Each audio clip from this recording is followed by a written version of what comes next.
Sir, Deepavali வருதுல்ல, ஆமாம், அதுக்கு என்ன இப்போது? ஏதாவது பார்த்து பண்ணுங்க சார். ஓ, அதான் சம்பளம் தரான்ல. இல்லை சார், வீட்டில் ஏதாவது பழைய துணி இருந்தால் தாங்க சார். ஓ, அதெல்லாம் ஒன்றும் இல்லை, இந்தா பொடி. யோ, தீபாவளி அன்னைக்கு ரோடு ஃபுல்லாக குப்பையாக இருக்கும். அதனால் ஒரு 2 மணி போல் எல்லாரும் வந்துடுங்க, சரியா? சரிங்க சார்.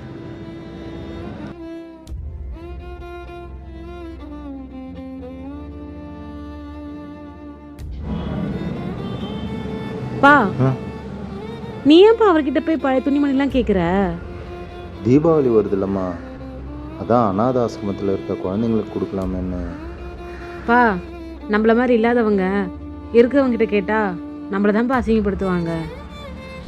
இல்லைம்மா, அது வந்து பா, நம்ம எதுக்குப்பா பழைய துணி வாங்கி தரணும்?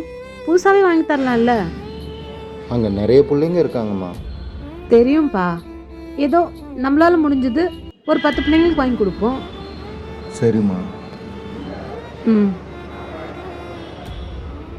ஏதோ எங்கள் வசதிக்கு ஏற்ற மாதிரி நாங்கள் 10 பிள்ளைங்களுக்கு ட்ரெஸ் வாங்கி கொடுத்துருக்கோம். இந்த வீடியோ பார்த்துட்டு நீங்கள் எத்தனை பேருக்கு ட்ரெஸ் வாங்கி கொடுத்துருக்கீங்கன்னு கமெண்ட் பாக்ஸில் சொல்லுங்கள். அப்படியே எங்கள் சேனலை சப்ஸ்கிரைப் பண்ணுங்கள். தேங்க்யூ.